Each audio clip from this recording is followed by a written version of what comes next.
What's community? Is it relevant? Is it a soft concept? Or is it something that can be a differentiator for your organization in the marketplace? Find out.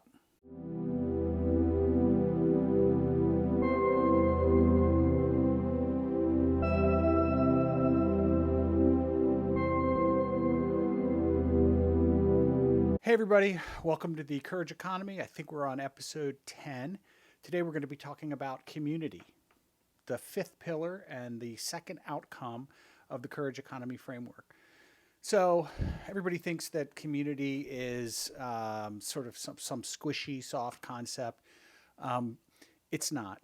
It's actually the end state where a Courage Economy framework gets you. And it is the end state that allows you to differentiate yourself in the market. It's an end state that allows you to differentiate yourself from all of your other competitors who are operating in a lie economy. The community is the culmination of the Courage Economy. So let's walk through it very quickly. Important work. Why should we be truthful? Why should we be honest? Because we're doing important work. Curiosity is the lubricant that allows us to challenge the crap out of each other and wrestle with ideas until we get to the truth. And in the wrestling of ideas, in the crucible of that struggle, right, working on difficult and important work together, we begin to see whether we are trustworthy. Can I believe what's happening around me? Can I believe what these people tell me? Somebody says, we're going to start this new initiative. Do I think, is this nonsense or is this going to actually happen? Or if I trust those around me and trust my leadership and trust the organization, I go, yes, they say this is going to be a thing, so therefore it will be a thing. Because I have seen this truth and action under pressure consistently, and I can now build trust with the organization and with the people around me. And when I'm working with a group of people, and we begin to trust one another as we work on hard and difficult and important work together, we may form a community. And what's a community? Community is just a group of people struggling to survive together, right? Supporting each other, lifting each other up, having each other's back. We want, the goal is less about getting the KPI than it is about not letting down our teammates. And that's where you're going to get discretionary effort. If you look at, I once saw a documentary called The Great War. It was on PBS. I think it was like 2017 or something. And they read note after note of these soldiers who fighting in the most horrific conditions, right? Having to go over the top of these trenches into machine gun and artillery fire. And they rode home and they said that they were obviously terrified to do this. But the biggest driver for going over the top of these trenches and charging out into that machine gun fire was the idea that I don't want to let my teammates down. It ended up being less about the objective and more about I don't want to let my teammates down. And that's okay if you're all together going for that for an objective. And so this idea of people caring deeply about each other, deeply about the mission, and deeply about not wanting to let each other down, right, is the kind of discretionary effort that drove soldiers over the top of trenches and into machine gun and artillery fire and into certain death. Obviously, we're not engaged in that kind of work, but the point being that if you can generate that kind of community, then you can generate the kind of discretionary effort that end states in that. And if I told you, if everybody in your organization was that dedicated to the mission and to each other, would you be successful? Given you have a decent strategy and a decent product, then yes, it's a rhetorical question. Of course you would. Every organization, every leader wants to have their people engaged with what we're trying to do. And with the understanding that that is what gets us to where we're going. We're trying to differentiate ourselves in the market. We're trying to be the best. We're trying to get ahead of the pack. If everybody in your organization was dedicated to the mission and dedicated to each other, then you will get there. I challenge you that an organization or a group or a team that has that kind of dedication to each other in the mission is going to succeed. Period. So in many ways, it's less about, you know, I need my people to do X, Y, and Z, and more about I need people to be dedicated to the mission and to each other, and we will get X, Y, and Z. Right? If I'm just trying to say you go here and do that, you go this and you go do that, there may be no dedication at all. They're just doing what you tell them to do. Instead, I want people to say, this is the direction we're going, figure it out, or this is the direction we're going, go do X, Y, and Z. And they're like, yes, we're ready to go.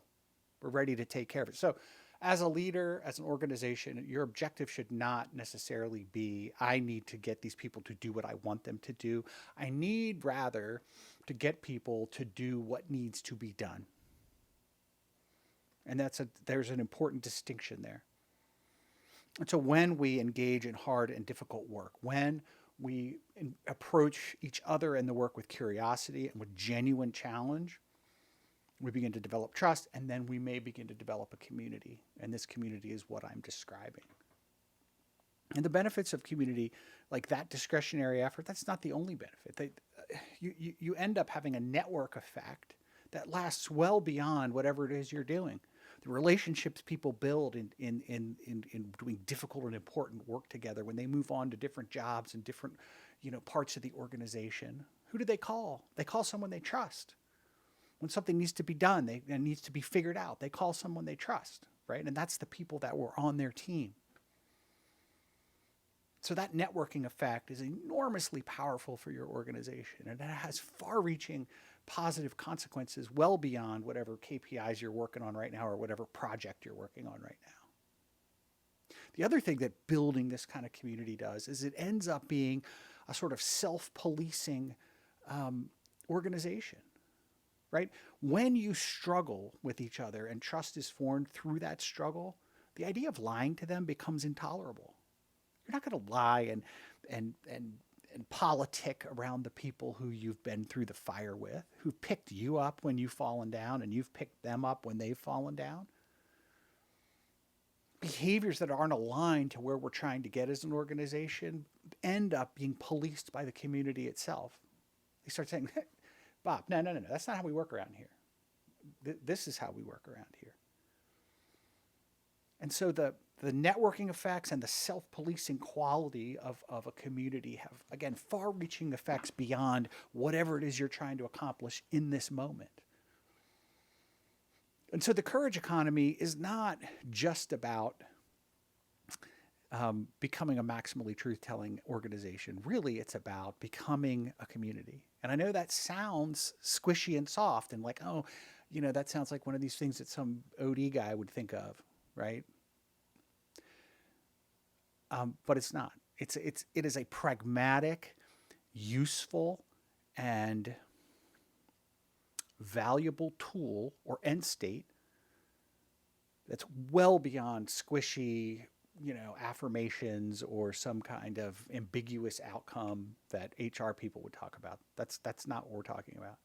Every one of you have probably been on a team like I'm describing. You've been on a team where you don't want to let your teammates down, and you're unwilling to tolerate nonsense because you guys have a mission. You guys have something important to do. If you've been on a team like that, you could purposefully create that in your organization, and that's what the courage economy is about.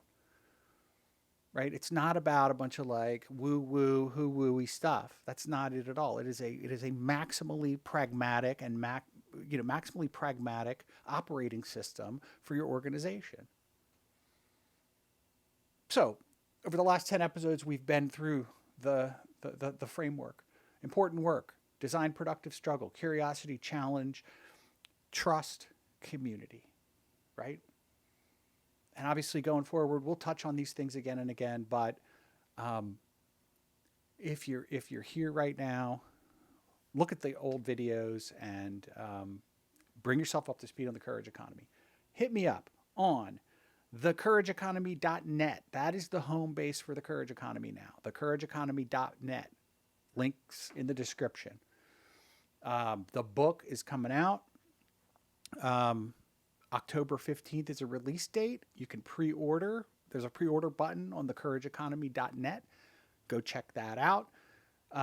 There is a button on there, a link to my Substack. There's a link to my LinkedIn. Thecourageeconomy.net. That's where everything is. You can go there and you can take the Courage Economy Diagnostic for free. You can take the lie inventory for free, so you can get a sense of, do I work in a lie economy? Do I work in a courage economy? What are the things that I should be thinking about in my organization? All that's free. All that's at thecourageeconomy.net.